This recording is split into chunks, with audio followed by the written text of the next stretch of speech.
Hello everyone. 반갑습니다. 써니 리딩에 오신 걸 환영합니다. 이번 시간은요, Fly Guy 시리즈 중에서 제1권 High Fly Guy의 챕터 2, 두 번째 시간입니다. 바로 들어가 보도록 하겠습니다. 챕터 2, 페이지 10에서 16까지 분량입니다. 저번 시간에 우리가 준비했던 챕터 1과 같은 방식으로 준비하시면 되겠습니다. 음원 듣기를 충분히 하셨을 거고요. 여러 번 읽고 번역해 보는 것까지 하셨으리라 생각됩니다. 그 다음 활동으로 챕터 2 분량만큼 책을 다시 아이가 왔다 갔다 볼 수 있게 문장의 패턴이라던가 단어가 한 번 더 아이들 눈에 띌 수 있게끔 하는 활동을 해보도록 하겠습니다. 이번에도 일반 동사 과거형을 찾는 활동이 유효하다고 생각이 됩니다. 10페이지에서 16페이지를 쭉쭉 훑어보면서 또 일반 동사 과거형을 찾아보라고 해 주십시오. 그러면 이런 동사들을 찾게 될 겁니다. took, flew, got, came, thought, gave, opened, cried. 네, 이런 단어들을 찾았을 것 같은데요. 제가 또 구분선을 줘서 분리를 해놨는데요. 위쪽에 보시면 took라는 단어는 어떤 단어의 과거형일까 또 짚어주는 활동 해주십시오. 그러면 아이들이 또 얘기를 하거나 아니라면 여러분들이 알려주셔야 하는 겁니다.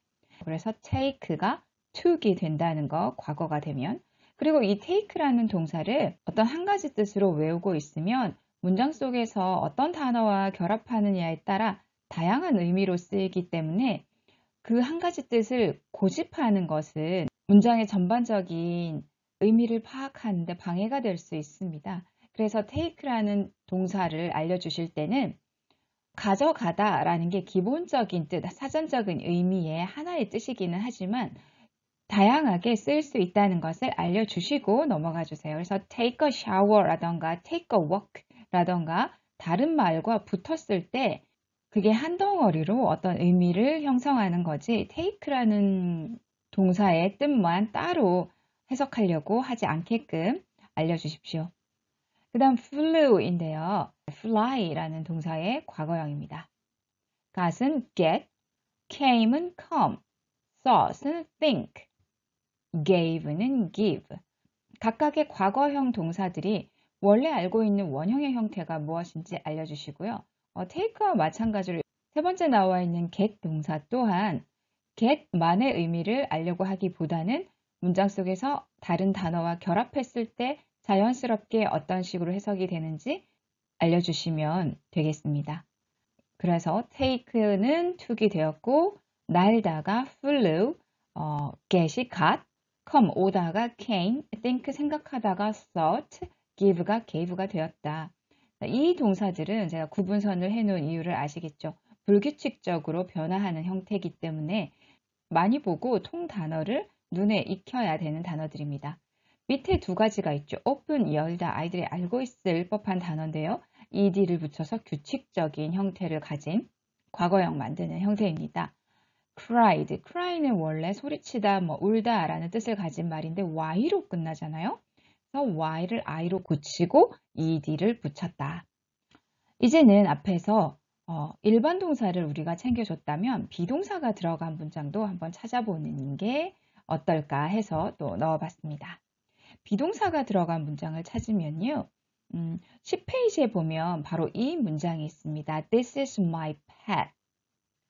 그 다음에 11페이지 첫 줄에 가시면 He is smart 라는 문장 보입니다. 여러분 저처럼 지금 책을 가지고 계시다면 바로바로 보면서 이 영상 보시면 더 빨리 내가 뭘 가르쳐 줘야 되는구나 라는 것을 파악하실 수 있을 겁니다.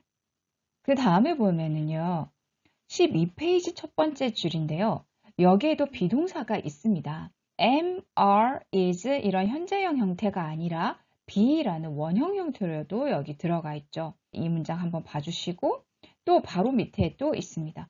They are past. 그것들은 해충이야 라는 문장인데요. They are past라는 문장이 있고 그 다음에 13페이지에 보면 두 번째 줄에 You are right 라는 문장도 있습니다. 그 밑에 This fly is smart. 그리고 하나 더 15페이지 첫 번째 문장 It was time for lunch 라는 문장이 또 있습니다. 자, 여러분 다 이렇게 골랐습니다.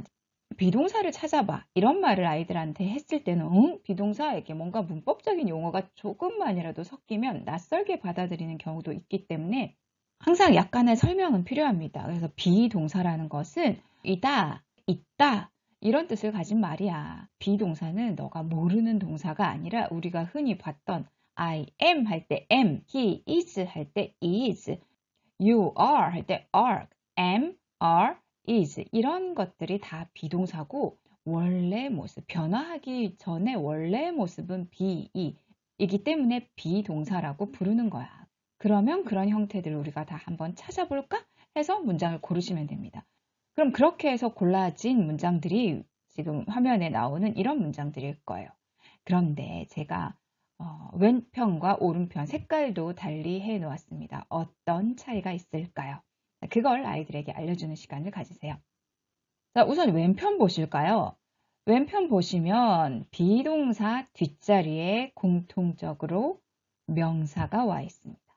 오른편 보실까요? 비동사 뒷자리에 공통적으로 형용사가 와 있습니다. 그래서 이건요, 뭐뭐이다 라고 얘기를 할 때는 명사가 와서 This is my pet. 이건 나의 반려동물이야. 이렇게 말을 하는 경우도 있고 또 형용사가 왔을 경우에는 He is smart. smart가 영리한, 똑똑한 이라는 말이잖아요. 그래서 그는 똑똑해 라고 서술을 할 수도 있다. 두 가지 차이점을 한번 아이들한테 알려주는 시간을 문장들을 통해서 하실 수가 있는 겁니다. 참고로 여러분들에게 알려드리자면 영어 문장을 만드는 형식 중에서 이게 바로 이 형식에 들어가죠. 이 형식의 대표적인 동사가 비동사고요. 비동사 뒷자리에 오는 게 바로 보어라고 불리는 그런 문법 용어를 가지고 있는 문장의 성분입니다. 그 보어 자리에 들어갈 수 있는 말이 뭐냐? 이처럼 명사 아니면 형용사다. 여러분들의 참고사항입니다. 그리고 제가 문장을 하나 안 띄운 게 있네요. He was happy. 16페이지에도 마지막 문장에도 있습니다. 그리고 맨 마지막 줄에 It was time for lunch 이거랑 He was happy 같은 경우에는 비동사의 과거형을 알려주기에도 괜찮죠. is가 과거형이 되면 그는 행복했어. 점심을 먹을 시간이었어. is가 was로 변화한다 라는 거 말씀해 주시면 되고요. 책에는 나오지 않지만 You are right. 이 문장을 가지고 너가 지금은 옳아. 너가 맞아. 이런 말인데 너가 옳았어. 과거의 일을 얘기를 한다면 R이 어떻게 변하냐.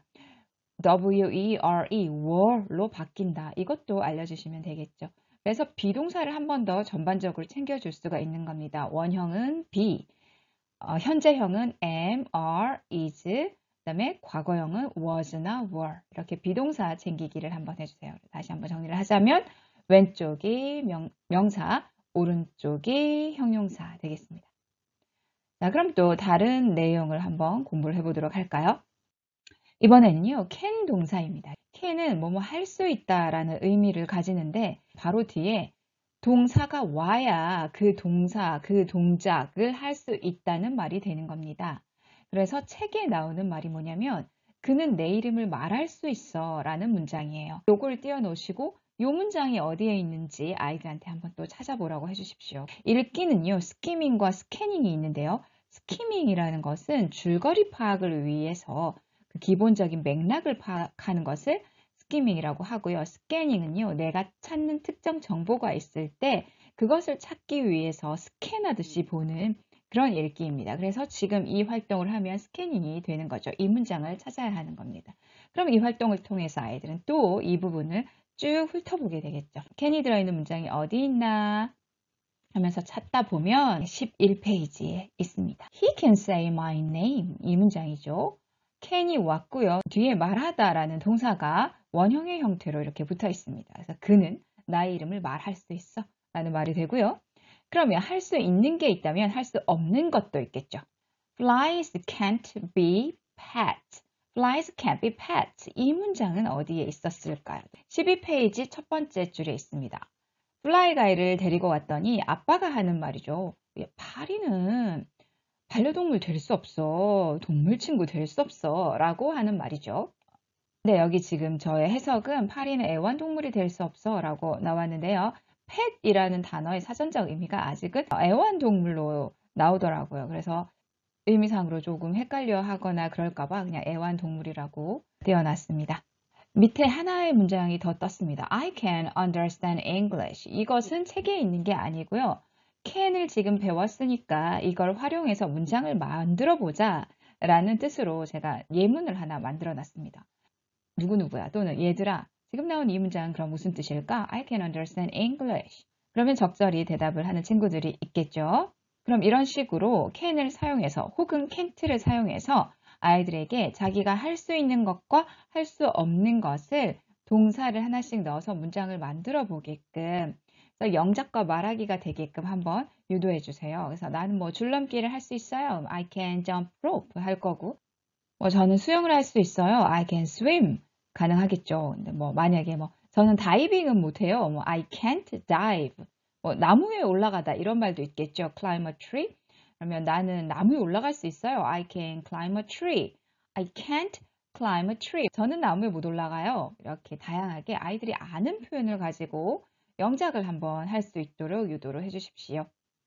자, 이렇게 He can't speak Korean. 그는 한국말은 할 수 없어. 이런 문장도 지금 제가 예문으로 만들어 보았습니다. 예문은 얼마든지 다양하게 여기서 시간을 얼마든지 보낼 수 있는 부분입니다. 다음 부분에서는요. 챕터 1에서도 계속 나왔던 부분인데 따옴표가 들어간 그런 말, 대사들이죠. 그것들을 이제 챙겨줄 건데요. 이거는요. 지금 화면처럼 두 문장을 먼저 띄워놓고 차이점에 대해서 잠시 설명을 해주세요. 첫 번째 문장은 Fly Guy said Buzz. 이 문장은요, 문장 성분별로 분석을 하면 Fly Guy가 문장의 주어겠죠. 문장의 주인이란 말이죠. Fly Guy가 said. say 동사의 과거형 나왔죠. 말했어. 근데 무슨 말을 했어? 무엇을 말했어? 무엇을에 해당되는 말이 buzz입니다. 이런 것을 문법적 용어로는 목적어라고 한다.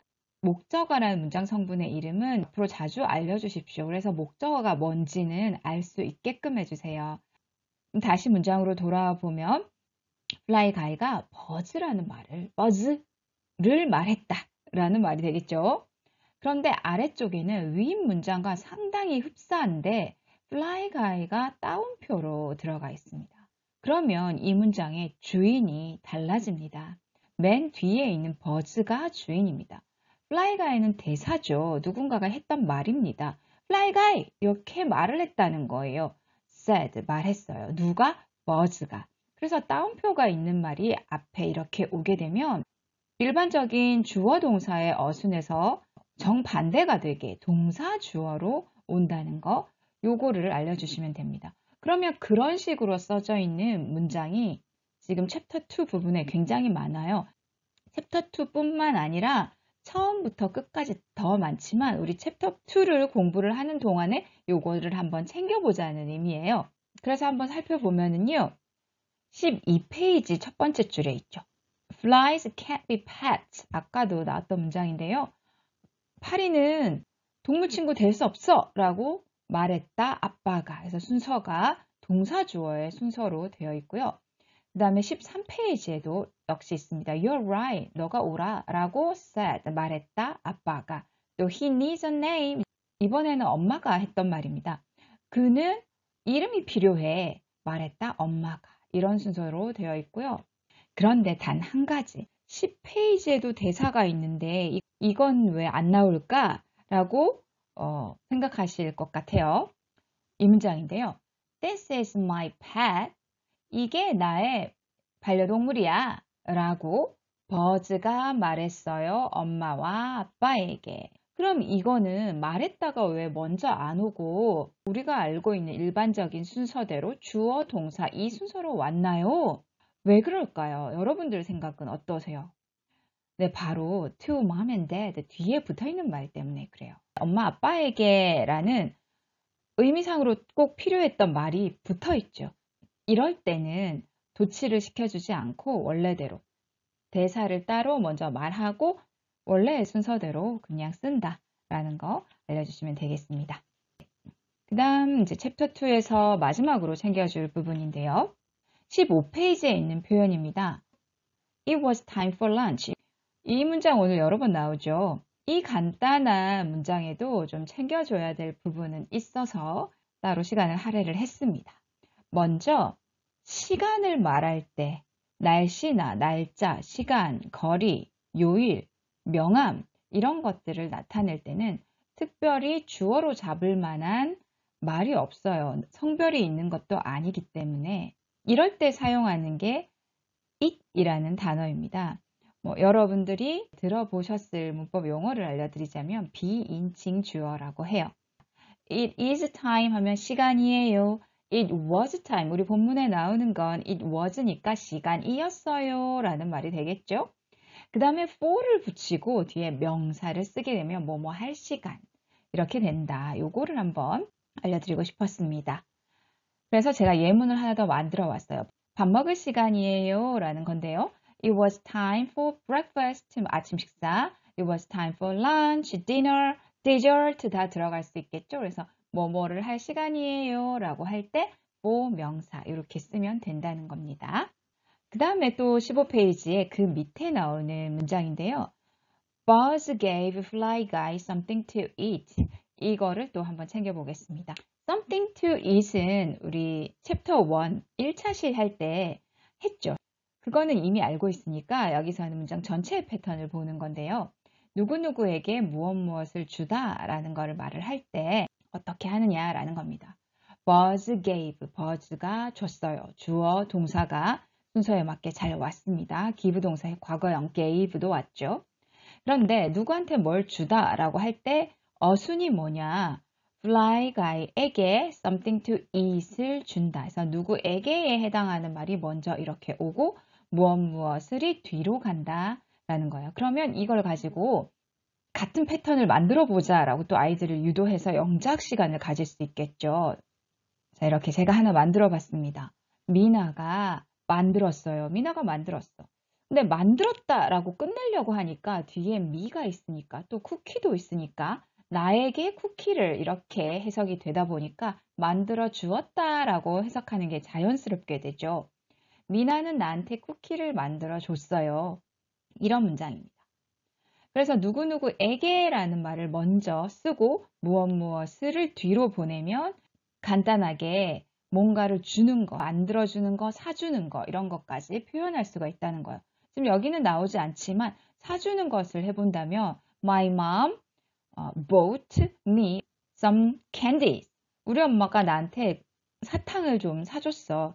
이렇게 만들어 볼 수가 있는 겁니다. give 동사, make 동사, buy 동사를 가지고 이 세 동사를 가지고 뭐 주었다, 만들어줬다, 사줬다. 요거 영작하는 거 연습하고 그 자기가 만든 문장을 말하게끔 유도를 해주시면 됩니다. 이런 문장의 구조는요. 주어, 동사, 간접 목적어, 직접 목적어라고 해서 사형식 문장이라고 해요. 조금 더 나아가면 뭐 사형식 문장을 삼형식으로 고쳐서 중간에 전치사 넣고 뭐 이런 내용들이 있는데요. 그건 이제 문법적인 건데 그런 거에 해당하는 문장이 우리가 책을 읽다가 또 만나게 되면 이것과 관련 지어서 설명을 그때 하면 되겠죠. 그래서 지금은요. 이 패턴을 알려주는 것만으로도 충분합니다.